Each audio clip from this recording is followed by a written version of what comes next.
The Supreme Court takes up workplace discrimination specifically related to gay and transgender people. Fox News correspondent Kristen Fisher is outside the High Court with details.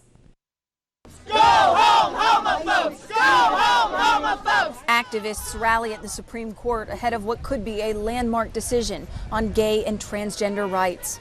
The justices are hearing arguments on workplace protections for LGBTQ employees. At issue, whether an employer can fire someone because of their sexual orientation or gender identity. It should not be okay to discriminate against someone simply for being who they are. The court's 5 conservatives and 4 liberals will be looking at the phrase "because of sex" in Title VII of the 1964 Civil Rights Act.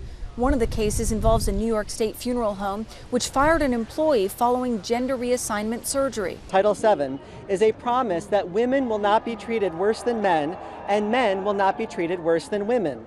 The law's text does not mean that employers must treat biological men as women.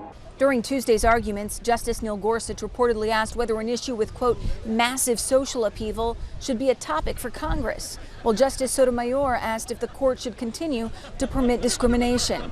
Regardless of the outcome, history is still being made. This is the first time the Supreme Court is hearing arguments about a transgender person's civil rights. Now, this is only the second day of the court's new term, so a decision likely won't come down for several months, likely sometime next June, just months before the presidential election.